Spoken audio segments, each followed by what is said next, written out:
அல்லி சீரியல்ல பார்த்தீங்கன்னா, நம்ம வெண்பா வந்து அந்த ரவுடிக கிட்டேருந்து தப்பிக்கணும் அப்படிங்கிறதுக்காக நெறைய முயற்சிகள் வந்து பண்ணிக்கிட்டு இருக்காங்க. ஸோ ஒவ்வொரு தடவையும் நம்ம வெண்பா பண்ற எல்லா விஷயமுமே வந்து தப்பா தான் வந்து போய் முடியுது. கரெக்ட்டா வந்து எல்லாமே சரியா பண்றாங்க. ஆனா கடைசி நேரத்தில பார்த்தீங்கன்னா, நம்ம வெண்பா வந்து அந்த ரவுடிக கிட்ட மறுபடியுமே மாட்டிர்றாங்க. ஸோ கடைசியா வந்து பார்த்தீங்கன்னா, மறுபடியும் அந்த வெண்பாக்கு உடம்பு சரியில்லாம போய், இப்போ எல்லாமே சரியாயிருச்சு. அந்த ரவுடி பசங்களுமே வந்து கூட்டிட்டு போலாம் அப்படிங்கிற மாரி வந்து நெனைக்கிறாங்க. அந்த நேரம் பார்த்து மறுபடியும் நம்ம வெண்பா ஒரு பிளான் பண்றாங்க. அந்த டாக்டர் இருக்காரு இல்லையா? அந்த டாக்டரோட ஃபோன வந்து எடுத்துட்டு எப்படியாவது நம்ம மல்லி அம்மாவுக்கோ அல்லது டாடாவுக்கோ ஃபோன் பண்ணி நம்ம வந்து விஷயத்த சொல்லலாம் அப்படிங்கிற மாரி பிளான் பண்றாங்க. ஸோ அது மட்டும் கிடையாது. அந்த ரவுடி பசங்க வந்து அந்த டாக்டர் ரூம்ல தான் போய் பேசிட்டு இருப்பாங்க. அண்ட் அந்த ரவுடி பசங்கள டாக்டர் வந்து ஒரு நிமிஷம் வாங்க அப்படின்னு சொல்லிட்டு தனியா பார்த்தீங்கன்னா கூட்டிட்டு போயிட்டு வந்து பேசிக்கிட்டு இருப்பாங்க. நெறைய விஷயங்கள் சொல்லுவாங்க.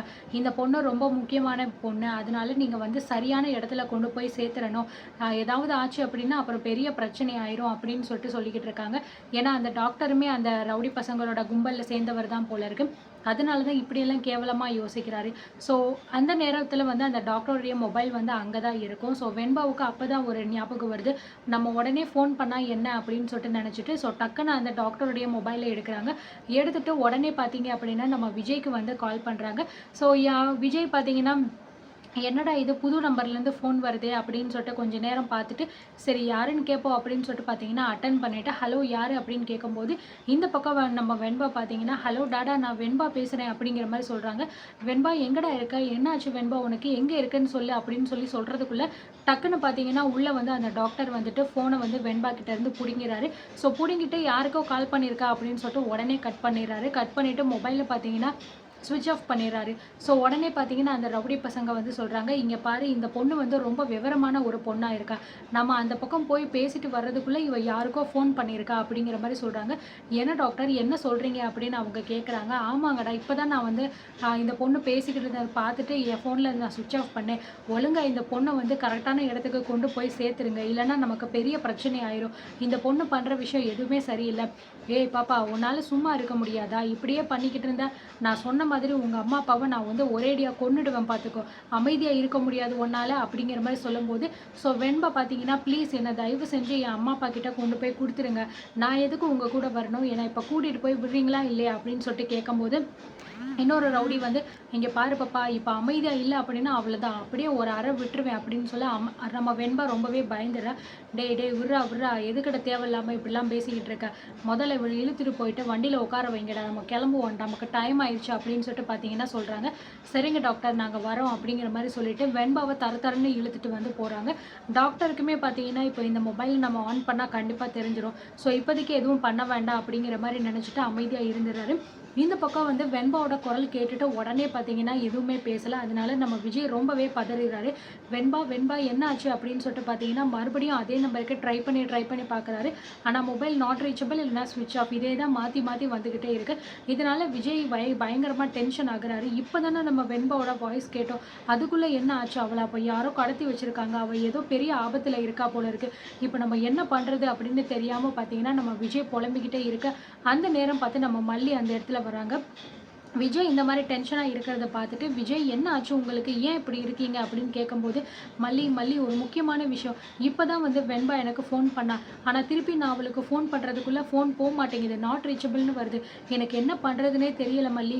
வெண்பாவ கண்டிப்பா யாரோ ஒருத்தவங்க கடத்தியிருக்காங்க போல இருக்கு. எனக்கு ரொம்ப பயமா இருக்கு." அப்படின்னு சொல்லும்போது, "என்ன விஜய் என்ன சொல்றீங்க? யார் அந்த நம்பர குடுங்க." அப்படின்னு சொல்லிட்டு அந்த ஃபோன வாங்கிட்டு, மறுபடியும் நம்ம மல்லி கால் பண்ணி பார்க்குறா. அப்பயுமே ஸ்விட்ச் ஆஃப் தான் வருது. "ஒரு நிமிஷம் வெயிட் பண்ணுங்க." அப்படின்னு சொல்லிட்டு மல்லி பார்த்தீங்கன்னா, உடனே தீபிகாவுக்கு ஃபோன் பண்றாங்க. ஃபோன் பண்ணி இந்த மாதிரி ஒரு நம்பர்லேருந்து இப்ப தான் வந்து விஜய்க்கு ஃபோன் வந்துச்சு. வெண்பா பேசுறேன் அப்படின்னு சொல்லிட்டு பேசினா. ஆனா அதுக்குள்ள அந்த மொபைல வந்து யாரோ புடுங்கிட்டாங்க போல இருக்கு. திருப்பியும் நாங்க ஃபோன் பண்ணா நாட் ரீச்சபிள் இல்லைனா ஸ்விட்ச் ஆஃப்னு வருது அப்படிங்கிற மாரி சொல்றா. ஸோ உடனே நீ வந்து அந்த நம்பர எனக்கு அனுப்பு மல்லி.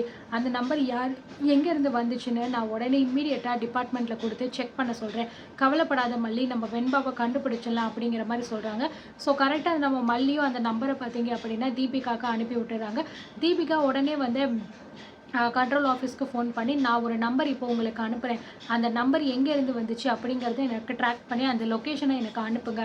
ரொம்ப ஃபாஸ்ட்டா பண்ணுங்க. ரொம்ப முக்கியம் அப்படிங்கிற மாரி சொல்லிடுறாங்க. சரி ஓகே மேடம். ஒரு 10 மினிட்ஸ்ல உங்களுக்கு நாங்க அனுப்புறோம் அப்படின்னு சொல்லிட்டு பார்த்தீங்கன்னா, அந்த கண்ட்ரோல் ஆஃபீஸ்ல உள்ளவங்க சொல்லி முடிச்சுடுறாங்க. தீபிகாவும் வெயிட் பண்ணிக்கிட்டு இருக்காங்க. மல்லியும் ஒரு பக்கம் வெயிட் பண்ணிக்கிட்டு இருக்காங்க. விஜய் வந்து ரொம்பவே டென்ஷன்ல இருக்காங்க. நீங்க கவலைப்படாதீங்க விஜய். கண்டிப்பா கண்டுபிடிச்சிடலாம். அது யாருன்னு சொல்லிட்டு நம்ம கிட்ட நெருங்கிட்டோம். வெண்பாவ சீக்கிரமாவே நம்ம கண்டுபிடிச்சிடலாம். அப்படிங்கிற மாதிரி பார்த்தீங்கன்னா சொல்லிக்கிட்டு இருக்காங்க. ஸோ விஜய்க்கு பார்த்தீங்கன்னா பதட்டம் தாங்க முடியலையோ, எப்படியாவது நம்ம வெண்பாவை காப்பாற்றியே ஆகணுமே, அவளுக்கு என்ன ஆச்சுன்னு தெரியலையே, ஏதாவது பிரச்சனையோ அப்படின்னு பார்த்தீங்கன்னா சொல்கிறாங்க. அவளோட குரலில் இருந்த பயம் எனக்கு நல்லாவே தெரிஞ்சிச்சு. எனக்கு என்னமோ என் பொண்ணுக்கு ஏதாவது பெரிய ஆபத்து போல இருக்குது அப்படிங்கிற மாதிரி நினச்சிக்கிட்டு இருக்காரு. ஸோ கொஞ்ச நேரம் கழித்து பார்த்தீங்கன்னா அந்த கண்ட்ரோல் ஆஃபீஸ்லேருந்து தீபிகாவுக்கு ஃபோன் வருது. மேடம் நீங்கள் கொடுத்த நம்பர் ஒரு ஹாஸ்பிட்டலோட நம்பர். ஸோ அந்த ஹாஸ்பிட்டலில் ஒருத்தர் யூஸ் பண்ணுற நம்பர் தான். அது மட்டும் கிடையாது, அவர் ஒரு டாக்டர். அவரோட டீட்டெயில்ஸ் நம்பர் எல்லாமே உங்களுக்கு நான் மொபைலில் அனுப்பியிருக்கேன். செக் பண்ணிக்கோங்க அப்படிங்கிற மாதிரி சொல்கிறாங்க.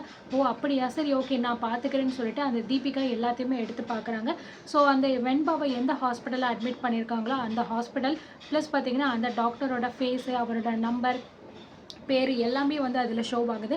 என்னடா இது, இந்த டாக்டரோட நேம் நம்பர் காட்டுது, எனக்கு என்னமோ டவுட்டாக இருக்குது. ஒருவேளை இந்த ஹாஸ்பிட்டலில் நம்ம வெண்பா இருக்காளோ அப்படின்னு நினச்சி நம்ம தீபிகா உடனே வந்து மல்லிக்கு ஃபோன் பண்ணுறாங்க. மல்லி, எனக்கு வந்து நீங்கள் அனுப்பின நம்பர் யாரோடதுன்னு தெரிஞ்சிச்சு. நான் சொல்கிற ஹாஸ்பிட்டலுக்கு நீங்கள் உடனே கிளம்பி வாங்க அப்படிங்கிற மாதிரி சொல்கிறாங்க. என்ன தீபிகா சொல்கிறீங்க, ஹாஸ்பிட்டலுக்கு அங்கே எதுக்கு வரணும், எனக்கு புரியலையே அப்படின்னு சொல்ல, நீங்கள் அனுப்பின நம்பருடைய லொக்கேஷன் அங்கே தான் காட்டுது. ஸோ அதனால நீங்கள் உடனே கிளம்பி வாங்க, நான் இப்போவே கிளம்பிட்டேன் அப்படிங்கிற மாதிரி சொல்கிறாங்க.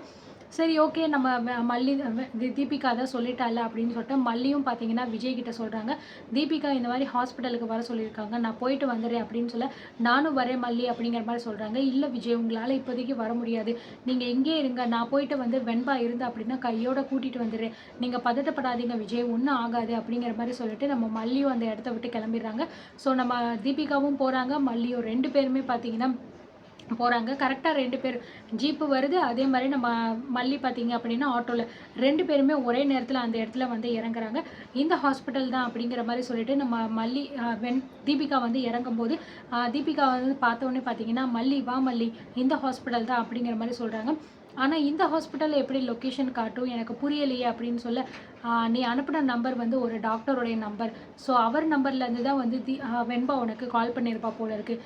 எனக்கு என்னமோ வெண்பா மேபி இந்த ஹாஸ்பிட்டலில் இருக்காளோ அப்படின்னு தோணுது. நம்ம செக் பண்ணி பார்த்தா என்ன ஏதுன்னு தெரிஞ்சிடும். சரி வா நம்ம உள்ளே போய் பார்க்கலாம் அப்படின்னு சொல்லிட்டு 2 பேருமே வந்து உள்ளே போகிறாங்க. போனோடனே வந்து போலீஸை பார்த்தோன்னே ரிசப்ஷனில் வந்து வாங்க மேடம் என்ன விஷயம் அப்படிங்கிற மாதிரி கேட்குறாங்க. இந்த ஹாஸ்பிட்டலில் இந்த டாக்டர் இருக்காரா, இவரை வந்து நான் வந்து மீட் பண்ணணும் அப்படிங்கிற மாதிரி சொல்கிறாங்க. ஆமாம் டாக்டர், இவர் இந்த ஹாஸ்பிட்டல் தான். ஆனால் வந்து இப்போ இவங்க வந்து ஆப்ரேஷன் பண்ணிக்கிட்டு இருக்காங்க, ஆப்ரேஷன் தேட்டரில் இருக்காங்க. சர்ஜரி முடிய ஒரு 1/2 hour ஆகும், அது வரைக்கும் நீங்கள் கொஞ்சம் வெயிட் பண்ணணும் அப்படிங்கிற மாதிரி சொல்கிறாங்க. ஓ அப்படியா, சரி ஓகே, அவரோட கேபின் எங்கே இருக்குது, நாங்கள் அங்கே போய் வெயிட் பண்ணுறோம் அப்படிங்கிற மாதிரி சொல்ல, சரி ஓகே மேடம், நான் வந்து அவரோட கேபின் எங்கேன்னு கூட்டிகிட்டு போய் காட்ட சொல்கிறேன், நீங்கள் அங்கே போய் உட்காருங்கன்னு சொல்லிடுறாங்க. இவங்க 2 பேருமே கிளம்பி பார்த்தீங்கன்னா அந்த கேபினுக்கு வந்து போய் உட்காந்துருக்காங்க. ஸோ அந்த டாக்டர் வருவாங்க, அதுக்கப்புறம் விசாரித்து வெண்பாவை கண்டுபிடிக்க போகிறாங்களா இல்லையா அப்படிங்கிறத நம்ம வெயிட் பண்ணி பார்க்கலாம்.